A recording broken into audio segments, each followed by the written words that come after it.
Ingat loh, Pak Febri juga menyebutkan bahwa ada kesaksian Pak Sony yang menyebutkan 40-an nama. Iya, harusnya kalau kita itu. kepastian hukum tidak bagus, ekonomi kita hancur. Pasti. Semua tujuan kita itu kan muaranya supaya ekonomi bagus, kesejahteraan tercapai.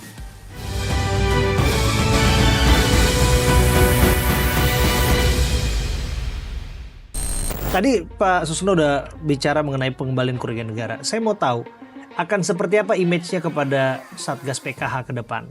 Ya, kita berbaik sangka lah bahwa ini tidak ada kaitannya dengan apa yang dilakukan di Satgas PKH. Tapi sulit juga untuk menepikan skeptis publik mengenai hal ini. Dan tugas dan fungsi itu akan tetap terjadi. Sawit, tambang akan tetap ditindak dan seterusnya. Ya, dengan kejadian ini orang sudah mulai, saya kan di luar ya, karena tidak polisi lagi ya. Banyak cerita-cerita tentang ini. Orang sudah mulai mengalihkan, kan pinternya netizen nih. Oh, yang sudah disita 3 juta hektar. 1 hektar itu didenda 25 juta. Kalau saya. Kali taruhlah dia melanggar ini, ada yang 10 tahun, ada yang 20 tahun. Berapa triliun duit yang dikumpul? Kan gitu kan? Karena tidak ada satu orang pun yang diajukan ke pengadilan. Berarti mereka ini bayar denda administratif semua. Kalau denda administratif semua, maka duit harus terkumpul itu harus sekian ratus bahkan sampai sekian ribu triliun. Mana duitnya? Satu. Yang kedua, sawit ini berbuah. Sebulan 2 kali panen. 2 kali panen. Kalau 3 juta, nggak usah 3 juta lah. Kalau 2 juta hektar. 2 juta hektar disita, berarti buah sawit itu kali 2, 4 juta ton sebulan. Berapa triliun per bulan? Baru dari sini. Nah, jadi wajar publik berprasangka jangan-jangan ini ya. Ini bukan saya ya, tapi yang beredar di publik itu. Nah, ini kesempatan untuk Satgas PKH ini yang dibawa Agrinas kalau sudah disita. Agrinas harus ada orang yang mengetahui dunia persawitan. Jangan sampai nanti merasa sudah banyak nyita tapi ternyata tidak optimal. Lah kalau kita misalnya yang dipotohnya 35 triliun ini dibandingkan dengan ini tidak ada apa-apanya. Denda administratif pasti segini. Mana? Kalau terkumpul semua, Pak Prabowo nggak usah pusing-pusing bahwa APBN ini semester pertama tekor 300 triliun. Nggak pusing-pusing. Dan MBG bisa jalan terus itu. MBG jalan, Koperasi Merah Putih. Ini kan yang terbentuk itu. Rivalitas ketika mengawal program Koperasi Desa Merah Putih. Ini kan dua-dua program unggulan. Program strategis nasional. Sama MBG. Nah, kalau ini ternyata implementasinya mendapatkan gangguan, ya kan ini terus terang para penegak hukum tuh merasa berkewajiban mengamankan. Nah, ini kan jadi ramenya gara-gara itu. Kenapa ini disidik, kenapa ini yang tidak disidik? Kan adalah sedikit banyaknya membuat gangguan-gangguan. Terlebih Febri menerbitkan anjuran untuk melakukan pool data kepada MBG yang dikelola oleh Polda, Polres. Emangnya kan kita inilah itu kan di Jawa Tengah terbuka. Jangan hadirkan Pak kalau ada panggilan. Ini kan di bawah, terus apa perintah dari atas? Mereka melihat itu analisa intelijen itu benar. Jadi dia yang sedang kena masalah ingin mengalihkan isu, wah ini MBG. Seolah-olah ini dibuat bahwa persaingan antara dua institusi. Sama sekali ini bukan persaingan institusi.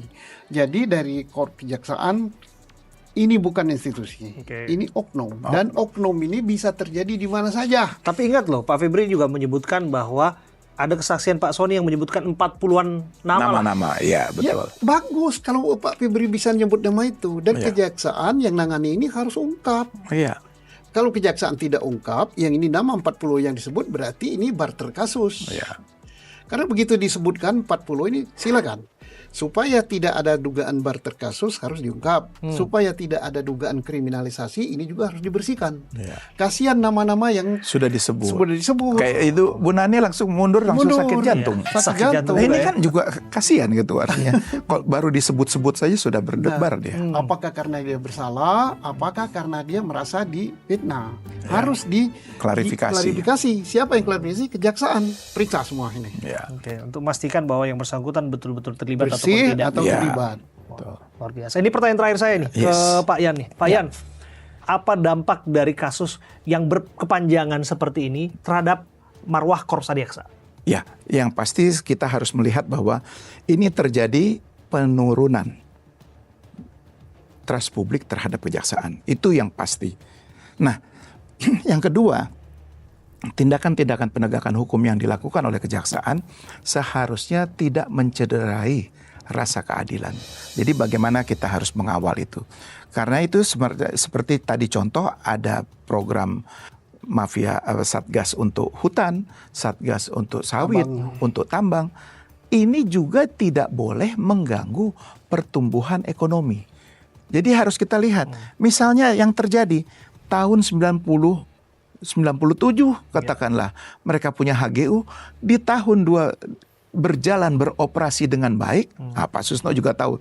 Tiba-tiba di tahun 2025 menjadi tidak pidana. Ya, nah ini kan menjadi kalau saya bekerja, apakah keputusan Presiden Soeharto, Presiden Megawati, Presiden SBY, Jokowi, kenapa di masalah sudah ada due diligence? Sudah ada due diligence, dianggap menjadi persoalan. Kan ini fakta ini. Ini fakta. Ini benar. Ya kebetulan kan sekarang saya menjadi advokat yang dihadapkan dengan kejaksaan. Saya katakan, saya membentuk asosiasi advokat akuntan forensik Indonesia. Bagaimana kerugian keuangan negara itu dianggap ya yang sudah disetorkan itulah kerugian keuangan negara. Lah ini kan terbalik, tak bola-balik lagi. Seharusnya bukan itu yang dilihat bagaimana kerugian keuangan negara. Jadi kita harus menunjukkan bahwa metodologi ini pun termasuk BPKP, kerugian negara itu jadi kerugian negara. Nah, padahal kita harus melihat, misalnya di salah satu disebut total loss. Barangnya ada, sudah digunakan, kemudian dianggap total loss. Ini kan juga tidak lazim. Seharusnya secara akuntan forensik itu ada penggunaannya, itu ada nilainya. Nah ini kesempatan berbenah. Kesempatan yang berbenah. Cara kerja di bawah Jampitsus baru harus segera menyelesaikan metodologi, jangan lagi dengan asumsi.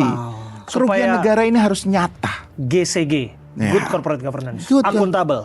Sudah ada due diligence, sudah dia hanya take over sebagai perusahaan kedua, tiba-tiba di tahun 10 tahun atau 20 tahun atau 30 tahun kemudian dia menjadi masalah. Nah kalau disebut ini adalah semacam penindakan aja. Kalau saya balik lagi ke politik ya, disebut adalah ini oleh oligarki yang berleha-leha di masa rezim sebelumnya. Ya, kan ini kita harus uji secara transparan. Karena walaupun bagaimana sistem penegakan hukum itu harus both side.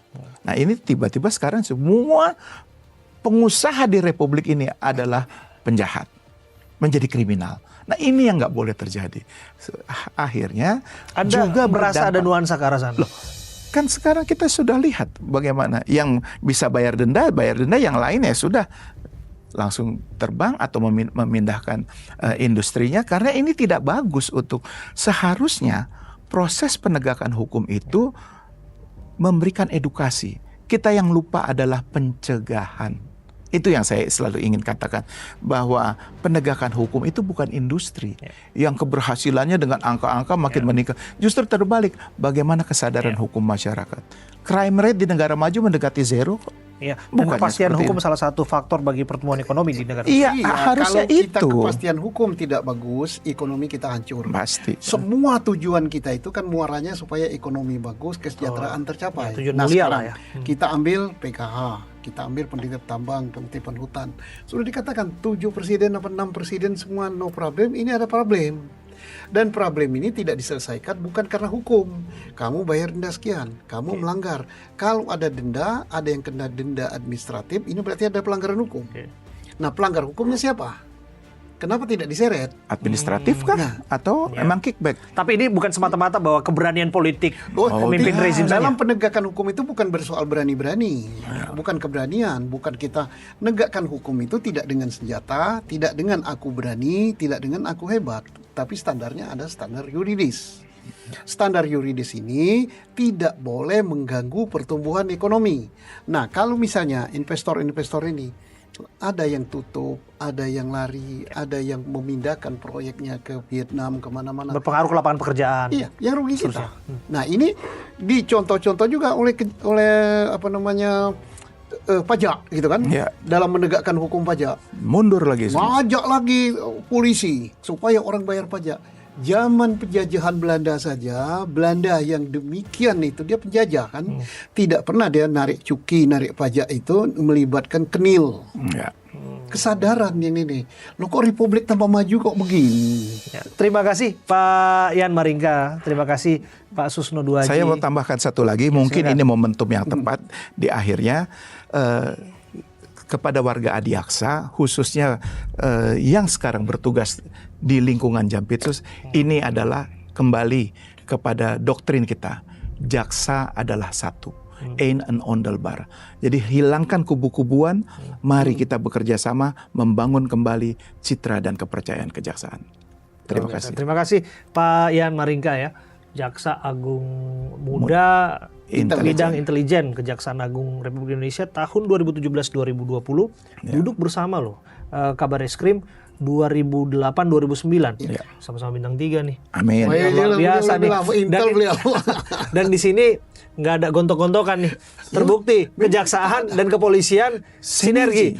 Kita gandengan tangan dulu dong. Boleh salaman, ini kejaksaan kepolisian. Nah, ini bentuk dari sinergitas. Dari mana ada di sini Polri Tetap dan juga semangat. ada kejaksaan. Ada wartawan. Ada wartawan juga untuk mewujudkan penegakan hukum yang berkeadilan. Disatukan oleh Nusantara. Nusantara. Jaga Nusantara. Terima kasih. Terima kasih. Sudah menyaksikan Abraham di Nusantara TV.